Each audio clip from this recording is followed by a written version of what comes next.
Hi everyone, it's Miss Ayala, Math 7. Today we're going to have a short video on solving multi-step equations.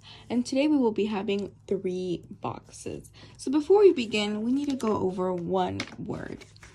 And that is inverse operation. What is inverse operation? Well, inverse operation are opposite operations that undo each other. So now let's look at these examples. So we need to figure out what is the inverse of addition. Let's focus on addition first. So we need to find the opposite operation that undoes addition. Which operation undoes addition? The operation that undoes addition is subtraction.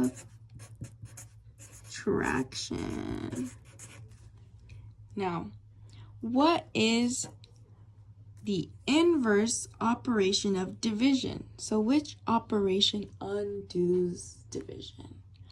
Well, that has to be multiplication.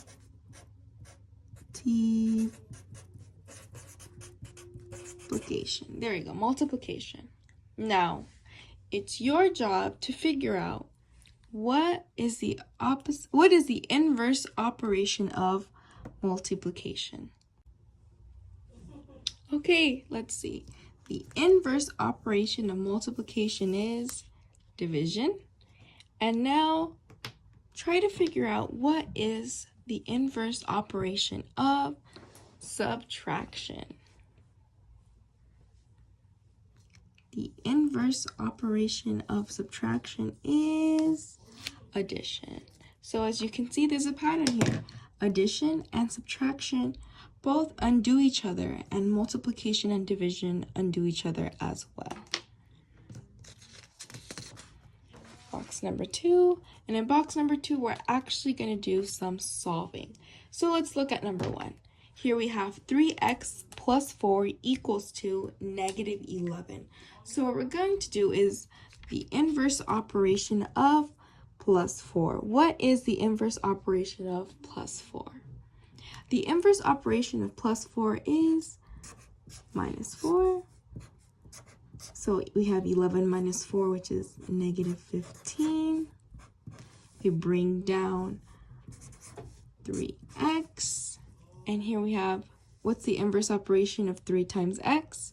Well, we're going to divide 3 to both sides to cancel this out. So our answer is going to be x equals to negative 5.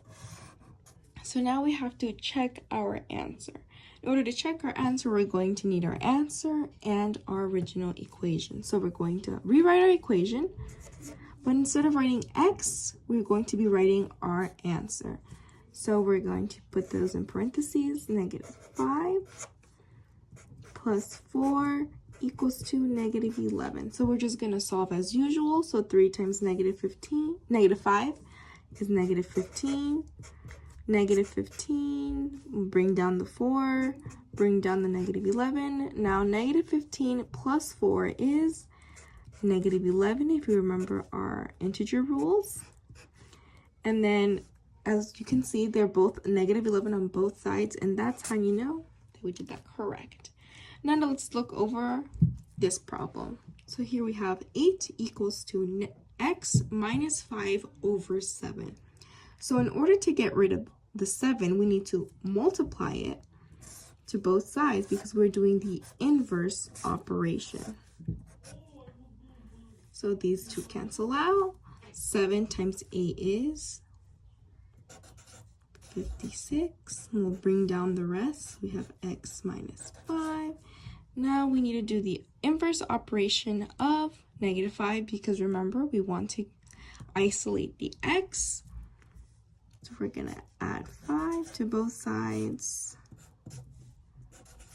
56 plus 5 is 61. So our answer is x is equal to 61. So now let's check our answer. So remember, we're going to rewrite it. So we're going to have 61 minus 5. Oops. And then we're going to have 7 at the bottom. So 61 minus 5 is 56. So let's bring everything else down. 56 divided by 7 is 8. Then we have 8 on both sides, so that is correct. So now that you saw me solve those, in box 3, you're going to solve each equation and check your solution. Okay, so let's look at this one. We have 3x plus 7 equals to negative 8. So we're going to do the inverse operation of 7, which is negative 7, to both sides. Negative 8 minus 7 is negative 15. Bring down that 3x, and then we divide by 3 because dividing is the inverse operation of multiplication. You have x equals to negative 5. And remember, how do we check our answer? We check our answer by plugging in our answer to the variable.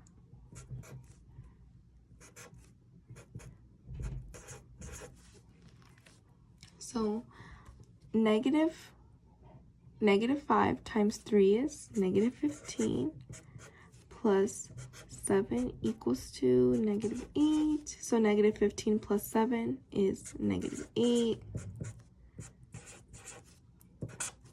And that's correct. So I went ahead and did number 2. So just check your answer and check your work. And thank you for watching. I'll see you guys in class. Thank you.